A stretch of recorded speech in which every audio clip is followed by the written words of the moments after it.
private jets, taking trips. Come back at 6, wake me and your child. And then won't lay today, make me wonder who you might have been playing with. Makes me wonder who you think. Hey you guys, this is the content lead with your girl Aretha D Knox, and I've been kind of wanting to talk about this subject for quite some time. And if you are a parent of a special needs child, you can back me up on this if I'm correct. And if I'm not, feel free to correct me. so, but I don't even know where to start, to be honest with you. But for those of you guys who don't know, I am a single mom of 2 kids. I have an 8-year-old daughter and a 6-year-old son, and my son is a nonverbal autistic. I've been through lots of ups and downs. Of course, I don't know if every parent been in this situation, but I didn't know what autism was. But I knew it was something wrong. I started to know the signs, and I applaud the parents who actually go live and share those signs that they see. Um, you know what I mean? That to kind of show you that how you can tell if um, that their behavior is changing. I'm gonna put it like that. Now when he was 1. Well, let me start from the beginning. I had a high risk pregnancy with him. I didn't think nothing too much of it. I just thought because it was my second child, and I didn't really have a whole lot of pain or anything with my daughter. I didn't even have contractions with her, so everything I didn't have with her, I had with him.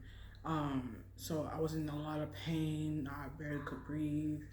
It was, yeah. I was drinking. Instead of being hungry, I was constantly thirsty. So I found myself drinking a lot more water than, because I'm not a water drinker, but I was definitely drinking water. And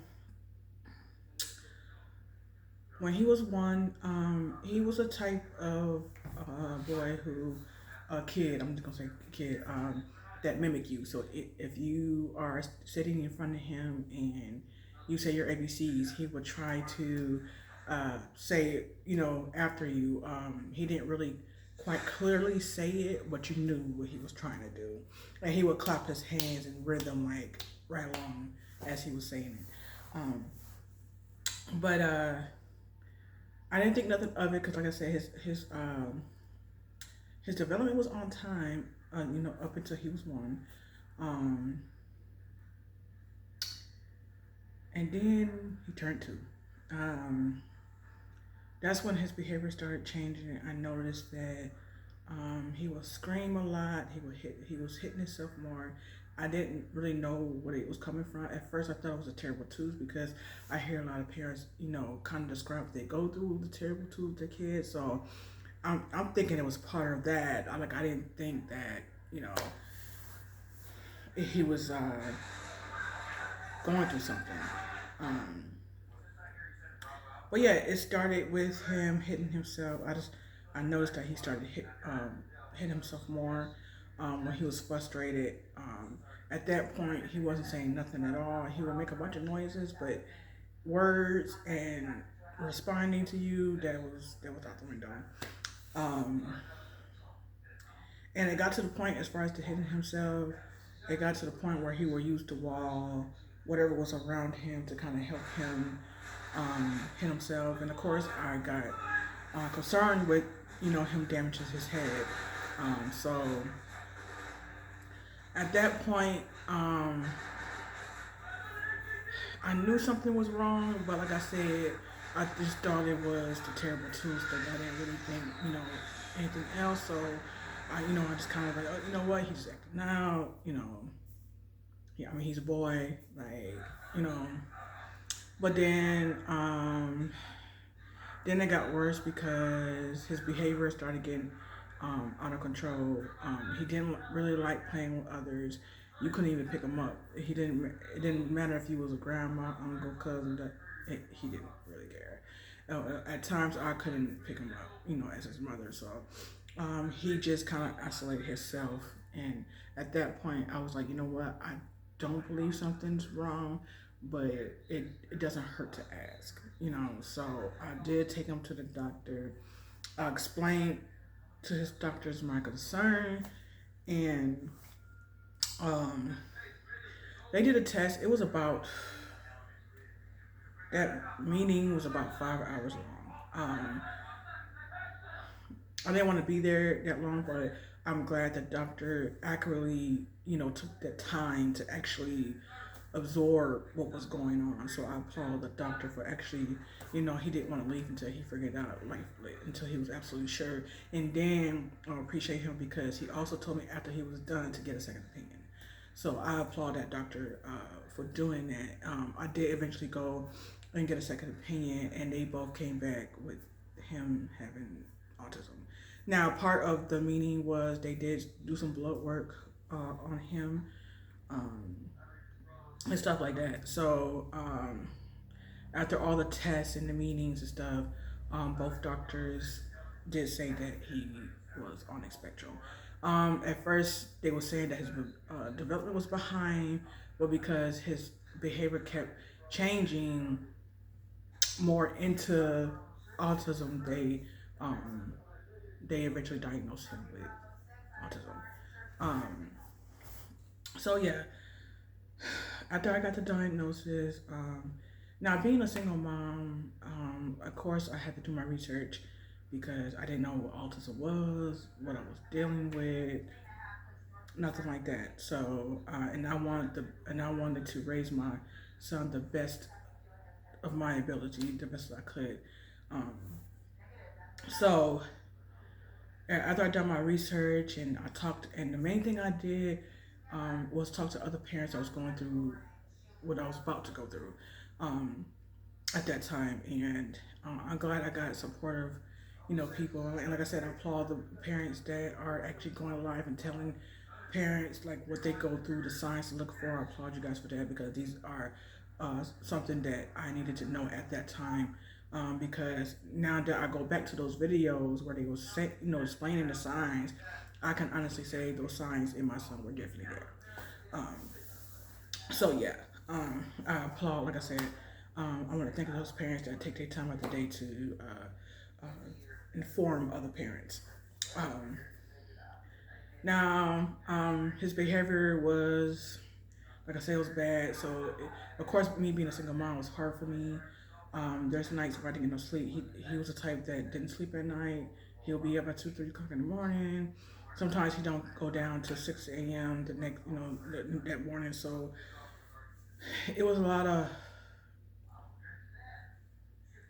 of patience, and I ain't gonna lie, it was very mentally draining for me. I was going through a divorce with his dad, and I was going through a whole lot of just emotions and just what I mean, and I didn't have that support of you know you know of his dad. I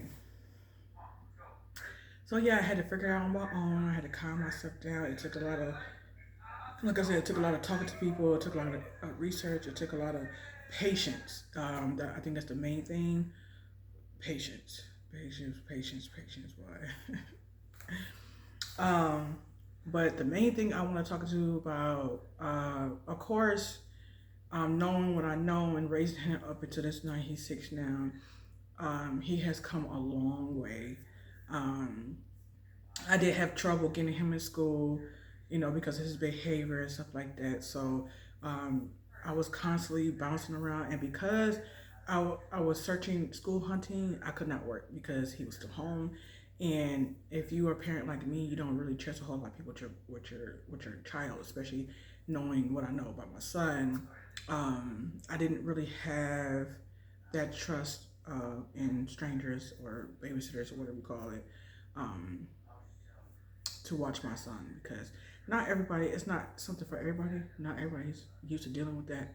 So, I didn't want to put that burden on somebody else because I worry about my kids constantly, and I don't want to be at work, racking my brain about what's going on at my house. So, um, that's something like I said, I had to stay home until I can find him a school that was able to help him, which I did eventually do. Um, so yeah, he has come a long way. He's still not talking. He's still not potty trained. I mean, he will go to the bathroom, but with him not talking, of course, he's not gonna be able to tell me that, he has to go to the bathroom. It's up to me to actually get up and take him until he learns on his own. Um, so yeah, he like I said, he comes a long way. Smart boy, very intelligent. Like, puts a smile on everybody's faces. His behavior did get a little better. The sleeping, not so much. But I know that was gonna change too. He's getting a lot of help. He loves school now. Like, love it, love it, love it, love it. Like, it puts a smile on his face every morning. Like, he was happy this morning just to get up, and he was helping me, put his shoes and stuff on. So he was excited, and the way his face light up when the school bus comes around, priceless. But I'm so so very proud of him, and like I said, he came a long way. Like, and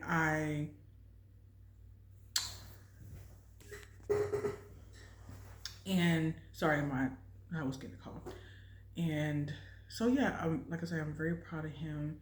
Like I said, it was just me, him, and sister. His sister, she gets annoyed like me do sometimes, but you could tell that she loves her brother. And me and her had to learn and grow at the time. She's been a tremendous help, and she's definitely been both me and her brother's biggest cheerleader. She reminds us that we're doing a good job, we're doing the best that we can, and that means a lot. Both as a single parent and just hearing um, having someone acknowledge that.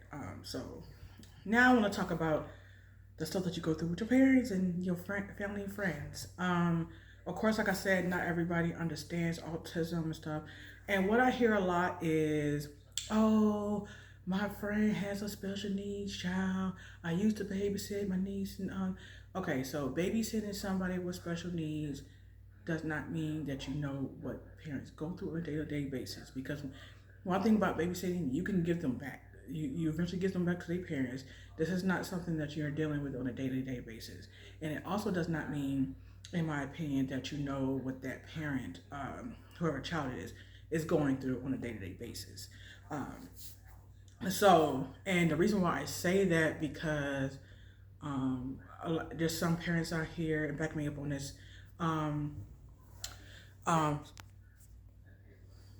some parents believe that they don't whoop their special needs child. Now, let me tell you this, okay? I'm a '90s kid. I grew up in the '90s, okay? That's all they did. That's all they did back in the day was whoop you. They made sure that you were disciplined enough, and when they told you to do something, that's exactly what they meant. Otherwise, you was going to get your butt whipped. There was no ifs, ands, or buts about it. And and when I was growing up, you got whooped by your grandma, you got whooped by whoever was around at that time. If you did something that you wasn't supposed to, it was on the spot. Um, so yeah, so of course, when they are introduced to a child with special needs, they don't know that that's not okay. Okay, all they know is pain because that's all they grew up on. That's all they know. Um, They don't understand that the approach is different when you have a special needs child. And I get a lot of, oh, I'm gonna treat him the same way as everybody else. You're not supposed to do that. So that saying that does not make it okay. Um, Let me just put that out there. It doesn't make it okay at all. Because you scar them. My son does. He knows when he's not wanted, and and then you got to remember, every autism child is different, and some are severe than others. Okay, and some kids like my son, they need that reassurance. Like when he first started, acting out, or his behavior started changing, his self esteem was very low, and I had to constantly be in his ear and remind him that he's smart. You're gonna, this is not a punishment. Like, God so loves you. Like, I had to constantly like, and I also had to keep reminding him that mommy was here for him no matter what. You know what I mean? Anything he needed, whether it was him being clingy or, whatever, mama was there. You know what I mean? So yeah, that's what I get a lot from my family. They did not understand that I don't like it. Number one, and it's not something, and it's not the correct excuse me. When you're dealing with somebody with a special needs child, of course, the reason why they are so big on whoopings is because they don't know how to discipline children in no other way. Um, because when I was taking class on autism and how to raise my child, their biggest thing was redirecting their attention. Maybe you do a little pop on the hand to let them know that what they're doing is wrong, but it was more of redirecting them into the right direction. And a lot of parents, back in the day, and the ones that tell me that they're so big on whoopings, they don't really know how to do that. Their discipline action, their discipline is all about whooping. Gotta fake playing. And if it doesn't work, you're not effective enough playing. That is a myth. You not like I said, that's not the correct approach. And just because you say it and feel that way, that doesn't mean. And then you get a lot of comparisons. So, oh, when you were a child, I did this. Me and my son were two different kids. I didn't have autism, so you cannot compare to me to somebody that does. Um, so that's another myth that parents get confused with. Stop comparing regular kids to, and I don't want to say regular kids like that, but stop comparing kids to with kids that have disabilities, because there is a difference and the approach is different, as well as the discipline is different. So that's what a lot of parents today do not realize, and it's actually quite sad and shocking. I mean, if you are a parent, no offense, but you are supposed to be giving guidance, and that is not the correct guidance. Um, so, I mean, it's one thing to sit there and do your own research and say, okay, maybe this is not the way to go, compared to actually, saying it over and over again, like that's supposed to, you know, that make it true. Like I said, it doesn't. It really doesn't. So, like I said, that's what I do. I don't believe in whooping my child at all. And what I have been doing has been working. And because one thing about whoopings, him, my son, he doesn't listen. So you have to constantly do it over and over and over again. After a while, it's kind of like, damn, obviously he doesn't fucking get it, so why are you still hitting him? You know what I mean? So like that proves my point that that does not work, nor is it correct. Just saying. I mean, if you don't know how to do it, you don't know how to do it. Just saying. I was able to raise my son without whooping him at all. So obviously it can be done. So, and then your friends too. You get a lot of friends that feel the same way, that they make you feel like you're doing something wrong, and especially when you're like school hunting and they like, oh, he can go to this school and he can go to that school, and it's like, no, that he needs a school for him. You know what I'm saying? Because one thing about public schools, they'll say they'll take special needs children, but they'll call you constantly about something that you already know about your child. They will call you, oh, he's not potty trained and stuff, and you would have been told them this, during the enrollment, and they just go out the window. Once you get them in, they are calling you every 5 seconds about their behavior and all this and that. And it's like, if you are a public school that takes autism kids, this is part of the program. So like, if you do not know that and can't handle it, then y'all need to stop accepting um, autism kids. We need more schools for kids with special needs, so they can get the help that they need. They need a lot of therapy and help and guidance and support, and they need a school that does just that. Not just at home, but both at home and school. If we work together as a team, because like you said, it takes a village, and it definitely takes a village to raise a special needs child, and they need a lot of support. They need a lot of love, and um, so, and like I said, shout out to all my fellow special needs parents. But like I said, I just kind of wanted to touch on that and talk about that because I think it's on a need to know basis, and parents keep doing what you're doing, like, and don't listen to nobody else. Don't listen to your family, friends when it comes to your children because only you know your child. Only you know what you go through on a day-to-day basis with your child or children. So only you have to say so as far as what's best for them. That's just my honest opinion. So until next time, guys, I will see you guys tomorrow at 5 because I gotta go to work, of course. So tomorrow, I'll see you guys tomorrow at 5 when we talk about a different topic. But until then, you guys stay blessed.